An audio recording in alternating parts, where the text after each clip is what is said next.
Welcome to the Brooklyn Buzz, presented by OTGBasketball.com. I'm your host, Nick Fay. With me, as always, Jack Manuell with some Australian flavor. What's up, Jack? As the infamous Charlie Day of It's Always Sunny said, Nick, we're crab people now. We are Crab People, episode 33. So it actually works out perfectly. Crab also set the record last night for most all-time threes in a season for a net. So congrats on that. He also lit it up, and the Nets got a W, 125, 111 on the road in Charlotte. Impressive game from the Nets, right, Jack? Probably our best offensive performance of the season, Nick. Things just seemed to flow all night. We had the fourth quarter as our only stretch where we couldn't score over 30, and that's saying something. 35 points, 30 points, 31, 29. We looked in control the entire game. There were moments early on that the Hornets sort of fought a little bit. Dwight Howard was sort of bullying Jared Allen down low a little bit, but for most of the game, he was nullified. Kemba Walker was good without being great. It was just a really great team performance all around by our boys. Yeah, it was a great win. And like you said, on the road, and the fact that they kind of had the lead all game a little bit, and you were a little nervous, especially with the last two games, blowing late game leads, having the lead late against the Cavs and the Clippers and even the Kings, and not being able to pull that off. But they bounced back. They got the win, like you said, offensively. Alan Crabbe lit it up. Karis LeVert had a nice game. Rondé had a nice game. You know, even with D'Angelo and Dinwiddie not having their best games of the season, the team still really took off offensively, which is nice to see. I think that's right. That's a real key, Nick. Normally we see Spencer or D'Lo, and then there's a lot of occasions where it tends to be that those two will shine, but then the rest of the team just can't lift, and we get the L. But unfortunately for us, there was just so much great performances from guys coming off the bench. When you look at Joe Harris, Rondé, Karis, as you mentioned, all three of those guys chipped in masterfully, and Alan Crabbe continued some great form post All-Star break and a little bit pre All-Star break. He's certainly starting to earn that money, and as soon as he hits those first two, the whole floor just opens up for him. He was great, and it's good to see because he's been putting in the work, as we said, and the rewards are finally coming through for him. Yeah, and he attacked the rim a little bit last night too, which is always good. And I think when he attacks early, it kind of keeps the defense off balance a little bit. They can't fully commit to the three as much. And like you said, anytime a shooter like that hits their first two shots, they're probably going to cook.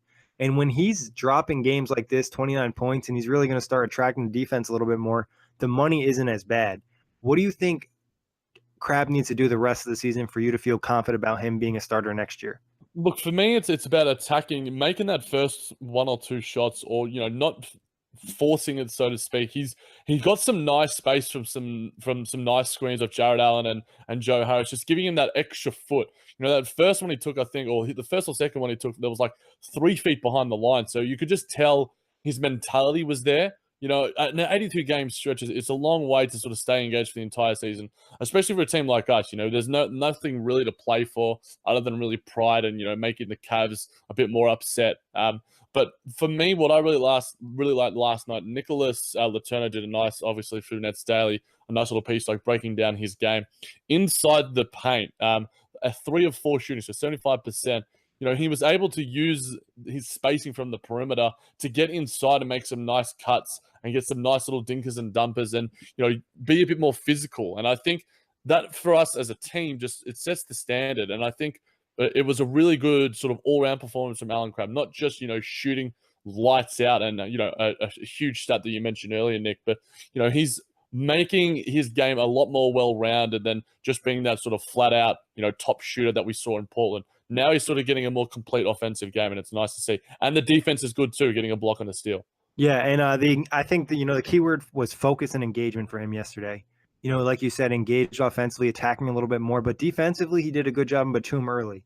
And I think that makes a difference when you're having success on at least one end of the floor. It definitely helps the team. So going into next season, I like to see the improved defense the rest of the year. And like you said, attack the rim, because you're not always going to hit your 3-ball. But if you can attack the rim, especially with the way the Nets space the floor, sometimes it could really help the team. Yeah, and just on that, Greg Logan had a really nice tweet of Newsday. So he had a word to Kenny Atkinson, and Kenny Atkinson noted that the Nets are actually a top 5 team in drives. He's in terms of shot selection, he says the problem is our shot selection from the perimeter. He said he wants more uncontested catch-and-shoot looks and fewer late step-backs off 4 dribbles. So a lot of the time that can come from guys like an Alan Crabbe, Joe Harris, and probably more like a D'Angelo Russell, maybe even a Karis LeVert, but Spencer Dinwiddie is probably a main offender of that as well. So I think it's the quality of the shots that we're taking. And, despite the fact that Alan Crabbe was taking one or two, probably maybe bad shots, for the most part, if you're feeling it, take them. Why not? You're hot, you're hot. But all the shots he was taking from inside and out. They were good looks, and he was creating the good looks for himself, and he was being fed good looks by the rest of his team because we were shooting well from the floor, over 50% as a whole. From three, average enough. A little bit under 35%, but I think it was just the quality and we mentioned ball movement in the last episode, Nick, and it seemed like the ball was fizzing around nicely, creating nice movement, creating nice little openings, to cut into the lane, and just some nice ball movement and team play all around. Yeah, and I think Crabbe's probably one of the guys on the team that benefits the most from ball movement. When the offense is really kicking, everybody's moving around, there's less ISO ball. I think Crabbe's a guy that definitely benefits from that. But just a quick reminder before we continue, you can listen to the Brooklyn Buzz now on iTunes, Blog Talk Radio, OTGBasketball.com, and will now be airing on Dash Radio. But Jack, last night the Nets ended some streaks. They ended a 4-game losing streak, a 10-game road losing streak, and then also a losing streak in Charlotte. To you, which was the most important to end? It's got to be the general losing streak, Nick. It was getting a bit depressing being Nets fans. Having to see all these L's and trying to find the mini victories within the losses. There's always player development. We harp on that, but it's finally nice to get on a podcast, get on a show, get on and chat with you, and actually go, okay, cool, we've got a win here. Let's analyze how we got this win. And for me, the important part, just looking through the stats on ESPN and the like, 30 assists to 19. I harped on it. We harped on it in the last episode how it was sort of a key for us going into the rest of the season. Ball movement and energy to absolutely dominate in that area. 30 of our 47 field goal attempts made, 30 of them were assisted. That's just pretty outstanding. Pretty outstanding right there. So great stuff from our Nets getting the ball moving nicely. Yeah, and another great point, like we mentioned, and we see this on Twitter as well. Dinwiddie didn't necessarily have a great shooting game. He obviously fouled out, but he did have 10 assists. He helped get the offense going. Even DLO a little bit early on in the game. He went a little bit ISO later on, but to start the game, I felt like they both did a good job just getting everybody involved. And, just a lot of guys benefit from that. And Caris LeVert also got a lot more point guard minutes last night, and I think that kind of helped a little bit because he was more in a facilitating mode last night. Yeah, it just suits him a lot more, Nick. We saw it earlier in the season before the injury, before that nasty sort of knock with the Nene, that he just looks so much more comfortable in that position as a ball handler, as a primary offensive creator, as a guy who can sort of create looks for others. There was a couple of nice sort of pull-ups that he had. His shot was looking good, and he's quite a crafty passer as well. And his length just allows him, and his vision allows him to find those little holes that not many other point guards can find.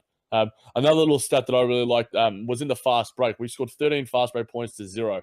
And for me, the key for that, watching the replay, was the defense. We were able to get deflection, able to get steals, and get at it in transition really easily and quickly. Alan Crabbe, I think Damari Carroll did it twice or 3 times last night. So just some really good all-round play from man 1 to 8, 1 to 9 on the roster. Just a really good team performance, and I can't harp on it enough. Yeah, no, it was a great team effort. And we mentioned defense and being more aggressive, getting those deflections, getting those easy fast breaks for a team like the Nets. And I think just the Nets are a team where confidence is important. When they start to get some easy buckets early to start the game, I think it really helps them throughout the contest.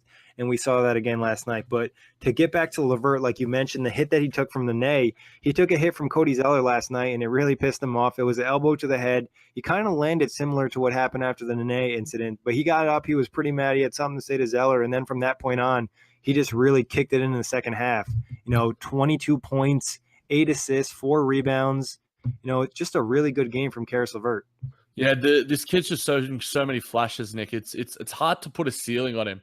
I know we've talked about it. I know he's one of your boys, but he's just got so many weapons in terms of his skill set. In terms of, like, we talk about DLO as being a franchise piece, but surely Caris LeVert is not far under that, because he's got his defense is just a notch or two above as well. So he's able to affect the game on both ends of the floor.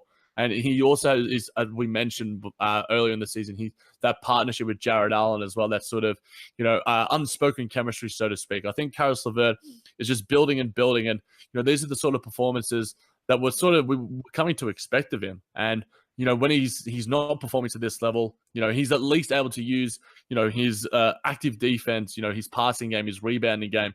The Nets really had a really good team rebounding performance, and he was a huge part of that. So, Caris LeVert can really set the tone, especially with that second unit. Yeah, and you can feel the energy. Him and Rondé both coming back. I think you instantly can almost feel it watching the team even. But LeVert, like you said, even when the shot's not falling defensively, he brings something. Also, his passing, his inside passing game is really incredible. Yeah, it A lot is. of wraparounds, a lot of bounces. As soon as he kind of develops even more as a passer from the top of the key, along the running the pick and roll a little bit more. We saw a pass last night that was pretty nice. I think he hit Allen Crabbe cutting to the rim.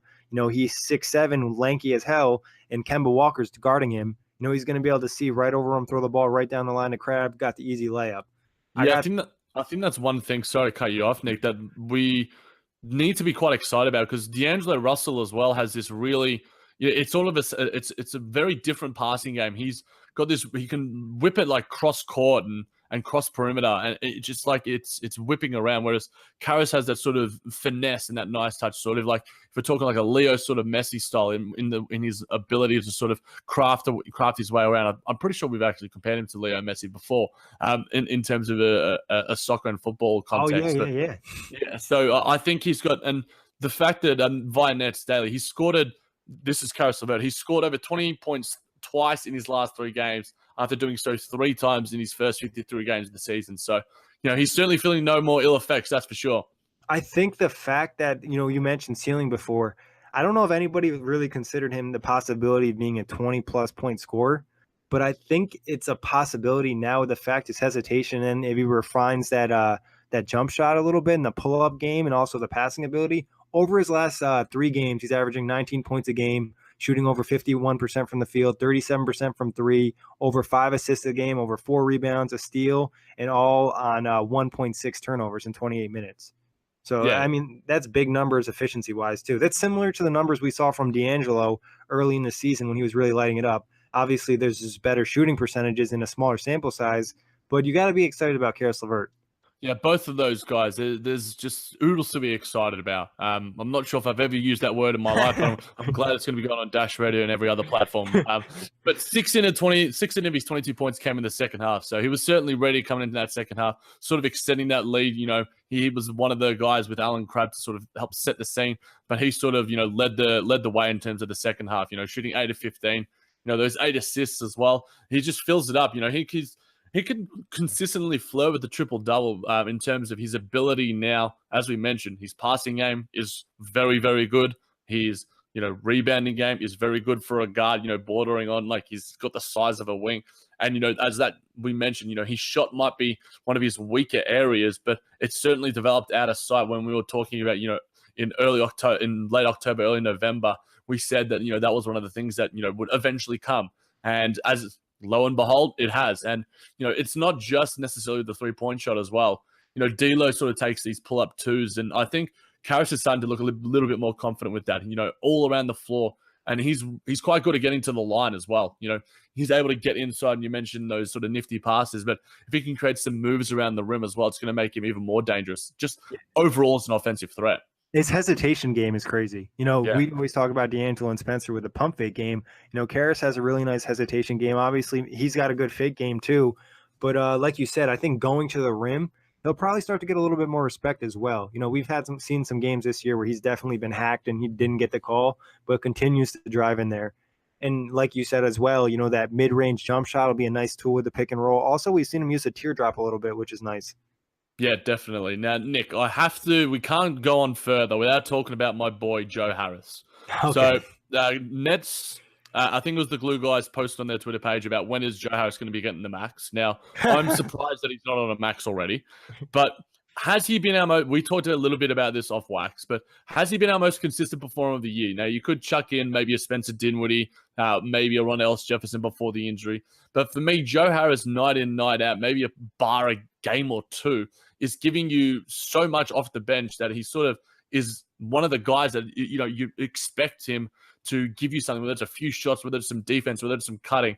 He's come out of sight, and he might be a guy that's not going to be, getting all the headlines. But for me, he's a headline every night in my eyes. Yeah, he's just one of these key role players. And like you said, consistent-wise, he might not have better games than any of the starters or some of the guys on the team, but consistency, he's putting up similar numbers every single night. Effort's the same every single night. You kind of know what to expect from Joe Harris. Even when the 3 ball's not hitting now, he drives to the rim a little bit, attacks the paint. So I think, that's a fair point to say he's been our most consistent player. He's a role player, but he's been the most consistent player in terms of his role. Yeah, and I think in terms of we've mentioned this quote before and how much we love it from Tristan Thompson in terms of you don't need to be a superstar to make an impact in the league. You just need to be a superstar in your role. And Joe Exactly. Harris epitomizes that more than any other. His energy off the bench, is a really intangible asset that you can't really teach guys energy. You can't teach them engagement. You can't teach them sort of hustle. But Joe Harris has that in spades. We talked about and his ability just to sort of get to the line has been sort of increased out of sight. His ability to sort of cut and create space for him and his teammates, lay some nice screens, hang out on their perimeter for when it's needed. He creates contact. There's just so many great little things that he does that sort of add up and really give the Nets as a whole just some really nice boosts and energy off the bench. Yeah, for sure. I mean, he's a guy that you don't mind, hopefully he stays around and nobody throws a huge contract out in this offseason because he's the type of guy that everybody wants. I think the timing, I was going to just cut in with you now. I think the timing right now in terms of where the salary cap is at, you look at Lou Williams, who, signed for the mid-level exception, which was, I think, 3-year, $24 million deal. I'd be happy to get, Joe Harris on a 4-year, $24 million deal, $6 million a year in terms, and, he's 25, 26 years old. He's by no means washed up. And we talked about as well off wax the fact that you look at guys like Kyle Korver right now in his late 30s, JJ Redick in his mid to late 30s right now. Joe Harris has a long way to get that to elite consistent standard. This is sort of his breakout year. But if this is anything to go by, I think consistency, across an 82-game season can be said and could be a really good indicator going forward. Yeah, and not to mention, you hinted on a little bit before, driving to the paint in the assist game a little bit, improving defensive-wise. He did that all in a summer. He's a lot better than he was last season, so I'd like to see what he could do in another offseason as well. Definitely. But moving on to Rondé, another guy came off the bench last night and had a nice game. One of probably my favorite Rondé games of the season, to be honest. 18 points, 12 rebounds, 4 assists, 7 of 13 from the field. And he just did a good job attacking. The energy was there. It was just like one of those vintage type of Rondé games. It definitely was. It's interesting to see Coach Kenny sort of experimenting with the lineups, keeping Rondé and Karras off the bench because they were so pivotal coming off the bench. But Alan Crabbe as a starter and Damari Carroll provide some really nice spacing, and Jared Allen sort of gives you that vertical spacing a la Clint Capella style. So I really like where the starting lineup is. So I don't know if I'd really mess with it. But Rondé, the way he's playing right now, he's certainly forcing himself into that conversation. But I do remember, a game or two ago, him saying, he's happy to do whatever. He's happy to do whatever it means for the team. Because I think right now, starting roles, they're sort of like, unless you're like a J.R. Smith or a Tristan Thompson or whatever, unless you're in one of those sort of established teams, the role doesn't necessarily matter. The minutes will be there for him. The minutes will be there for a Caris LeVert. You can still play upwards of 30 minutes, 32 minutes if you're coming off the bench. It doesn't necessarily matter in today's NBA. You look at Lou Williams. Guys coming off the bench are as valuable as, guys that start. So it's going to be interesting to see going forward whether Rondé can force himself to that starting lineup. I like him where he is now, but, if there's experimentation and, we want to, give us some different sort of looks out there, it's going to be interesting alongside of Jared Allen. It's going to be a little bit iffy, but whereas alongside of Carroll, it might work a little bit, or even in a super small lineup, if Coach Kenny wants to go down that avenue. Be interesting to hear your thoughts, whether, he's been in the form of his life so far. Is that enough for him to get back into the starting lineup? I think what you said, Jack, makes 100 times sense, is the fact that, starting doesn't really matter. It's all about the minutes. I look at the minutes from last night, and LeVert and Rondé both played 30 minutes. Yeah. I don't really care if they're starting or not, long as they're getting 30 minutes. You know what I mean? Long as he's on the floor for 30 minutes and whatever combo you want it to be. Some guys, I think they care about their confidence a little bit more, where Rondé's the guy that they feel like, all right, he doesn't mind coming off the bench. Him and Karras are kind of really killing it off the bench. Maybe we keep it. We know D'Angelo. We know Alan Crabbe might be, a little bit sensitive, and it might hurt them if we bench them, and they might take it the wrong way, especially with Crabbe playing so well. Where so, the other guys, they don't care as much. So I think that's why they might just leave it how it is. Unless somebody's out, be surprised if you see somebody randomly get a rest game. Maybe they have a light ankle sprain and the Nets are like, all right, we're going to give Damari Carroll the night off. All right, we're going to give Jared Allen the night off. Spencer Dinwiddie, DLO, Allen Crabbe. I could see anybody getting a night off because they've all had minor injuries all season. So Yeah, I certainly wouldn't be surprised. You mentioned Damari up the top. I think he's probably our most likely. He's been stellar for us this season. We were talking about most consistent performers with Joe Harris, but Damari Carroll has just been a real leader. I think that's been the key thing for him. Not only in just his mentorship towards our younger players, but his on-court play has been anything but salary dump. He's been absolutely outstanding, and setting the standard not only on the offensive end but especially on the defensive end. So he's been a great addition. But if it means experimenting, putting Rondé out there at the 4, I want to see guys pushing themselves out of their comfort zone. Rondé taking a couple of threes, Jared Allen take a couple of threes. Play some all small ball lineups. Get Dante Cunningham out there at the 5, which he was out there for some periods. Shout out to him. DC is having some. I don't know if anyone calls him DC, but I'm nicknaming him that now. But DC has been having some. He provides some nice energy. We talk about the fact that AC, his minutes have been sort of taken away thanks to the form of Dante Cunningham. His spacing really helps us a lot more, and he sort of provides similar sort of energy. He doesn't have the sort of grunt and wildness that a Quincy AC does. But at the same time, Quincy will find some minutes here and there because, there's going to, like you mentioned, there'll be injuries going into the end of the season. Jared Allen will be hitting the rookie wall soon enough. So yeah, great to see DC doing some nice things in Brooklyn. Yeah, Cunningham's definitely been impressive. Like, I didn't really think much of the trade. I didn't know it really meant anything except getting AC less minutes, but now he's pretty much taken all of his minutes. And like you said, he's just under control. His skill set's a little bit different, but he still provides some energy and toughness to the team, and the second unit really needs that. And he also adds spacing. It's not as bad playing him with Rondé. They've done a little 4-5 with Cunningham at the 5, Rondé at the 4. It's definitely a more athletic lineup, and it kind of allowed Rondé to attack the rim a little bit more last night. I think that's one reason he had a better game.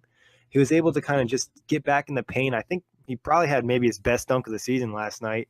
He just was, taking advantage of Dwight not being that quick and just, really working his way in there and being aggressive. A few layups he missed. He got the offensive rebound and put it right back in. Yeah, I think aggression is a huge thing in today's NBA. All the players always get asked, what's the key to success? You ask Russell Westbrook, just stay aggressive, just stay aggressive. It's all a mentality, and I think Rondé's mentality since he's been back has been absolutely top notch. Can't ask more of him. I'm going to shout out Nets Daily again because this is a really nice stat. I think it's emblematic of the system for us going forward. Damari Carroll set a career high for most three-pointers made in the season at 121. He's one of 3 Nets this season to hit 120 or more three-pointers with Crabbe and Harris, and it's the first time in franchise history where 3 players have done so in a singular season, and Dinwiddie is only 2 away from making it 4 players. So, the Nets are certainly, we mentioned earlier in the show, the fact that, that we've been driving as well. So our system is certainly there. It's just about execution, and, it worked last night. Hopefully it can work for a few more games going forward. For sure. And you mentioned Dinwiddie. I mean, obviously Dinwiddie and D'Lo both had, not stellar games. Dinwiddie put up 6 points, 10 assists. D'Lo had 8 points, 2 assists. Dinwiddie fouled out. D'Lo shot terrible from the field. Whose game were you more worried about moving forward? More worried about? I don't think I have really worries for any of them, Nick. I think it's interesting to see them, when they are not performing, how they can sort of still contribute. Now, I think Spencer Dinwiddie has a more well-rounded, mature game, despite the fact that, in terms of his experience within the league, he doesn't have it as much as D'Lo. Obviously, he was out in LA for a couple of years. But, as he mentioned in that piece that we talked about, he wants to cement his legacy out here in Brooklyn. I think right now Spencer Dinwiddie has the ability to sort of, impact a little bit more in terms of outside of his scoring. His passing game is one of the best in the league. He's one of the best passing point guards, and I think the numbers reflect that. He's also getting to the line a little bit. It was nice to see D'Lo get into the line, 4 or 5 times to actually impact the score. But even when his shooting wasn't going that well, I think that's one thing that he can focus on. We talked about that in the last show as well. So I think, for D'Lo, I think it's just being able to impact the game in other ways when he's not finding, his offensive rhythm. And I think that'll come for him because, his defense is still a work in progress, to say the least. But, he's still a young guy. And, when there's going to be up and down games, but, we mentioned the last game against the Golden State Warriors was one of his best for the season. He can't have 82 good games, especially for a guy who's still finding his feet. Not everyone can be Donovan Mitchell and Ben Simmons. And even those guys have had their bad games. Yeah. I mean, I'm not like you said, it's not like super worrisome about moving forward, but like I think you did a good job pointing out each thing. I think fouls are a little bit worrisome for Spencer Dinwiddie. Yeah, I The agree. fact that he fouled out 6 fouls in 23 minutes, I get it. Like some of them were definitely terrible calls, but his last six foul, he would just put himself in a situation where the ref can make the call. You just have to put yourself in a situation where the ref just can't call a foul on you.